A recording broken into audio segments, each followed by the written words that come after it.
Rajasthan high court ने 28 अगस्त 2025 को SI भर्ती परीक्षा 2021 को रद्द करने का ऐतिहासिक फैसला सुनाया।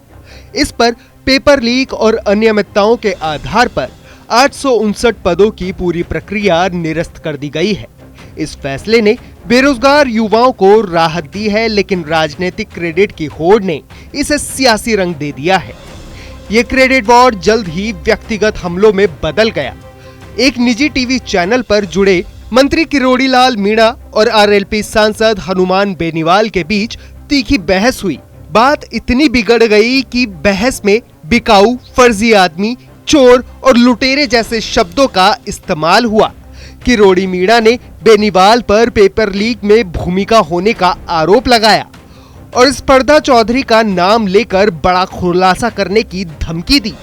बेनीवाल ने पलटवार में मीणा पर भ्रष्टाचार और ब्लैकमेलिंग के आरोप लगाए। दावा किया गया कि मीणा फैक्ट्रियों पर छापे मार कर पैसे वसूलते हैं।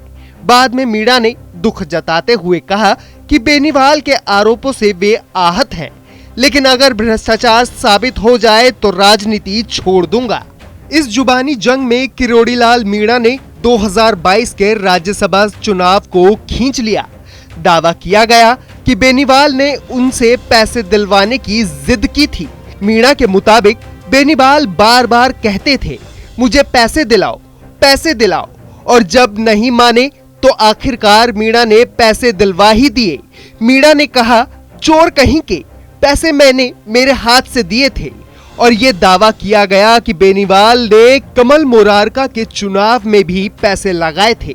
बेनीवाल ने इन आरोपों को निराधार बताते हुए पलटवार किया और पूछ लिया कि क्या मीणा दलाली कर रहे थे। उन्होंने मीणा पर 2013 में अशोक गहलोत से 200 करोड़ रुपए लेकर हेलीकॉप्टर उड़ाने का आरोप लगाया।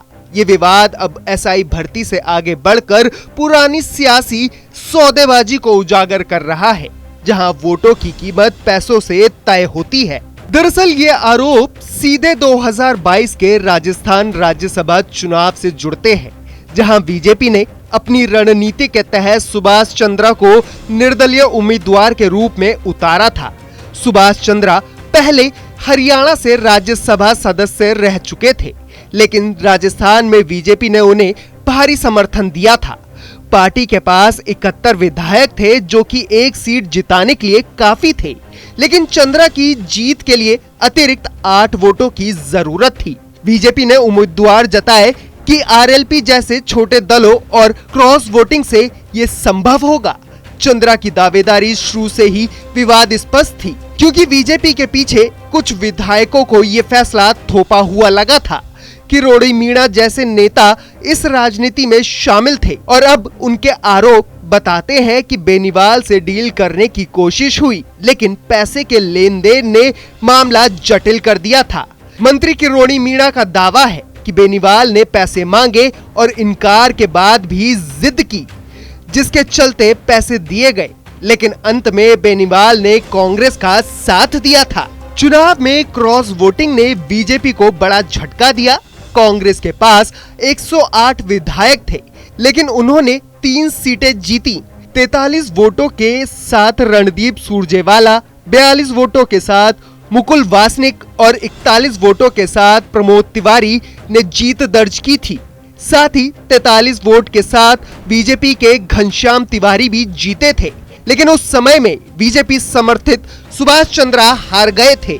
धौलपुर से बीजेपी विधायक शोभा रानी ने पार्टी वही तोड़कर कांग्रेस के प्रमोद तिवारी को वोट दिया था। उनका वोट रद्द हो गया, क्योंकि बीजेपी पोलिंग एजेंट ने उनकी वोटिंग पर्ची ले ली थी, जो नियम के खिलाफ था।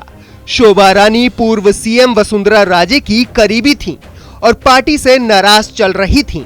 उनके पति जेल में थे और आगामी चुनाव में सीट बदलने की अफवाहें थीं।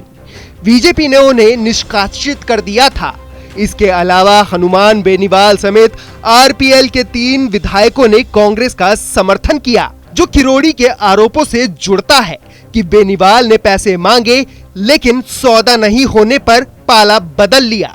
बीजेपी की सिद्धि कुमारी ने चंद्रा के बजाय तिवारी को वोट दिया और कैलाश चंद्रा मीणा का वोट भी विवादास्पद रह गया क्योंकि उन्होंने गलती से कांग्रेस एजेंट को पर्ची दिखाई थी। आरोप लगे थे कि ये क्रॉस वोटिंग बीजेपी की आंतरिक कलह और हॉर्स ट्रेडिंग का नतीजा था, जिसने चंद्रा की हार सुनिश्चित की।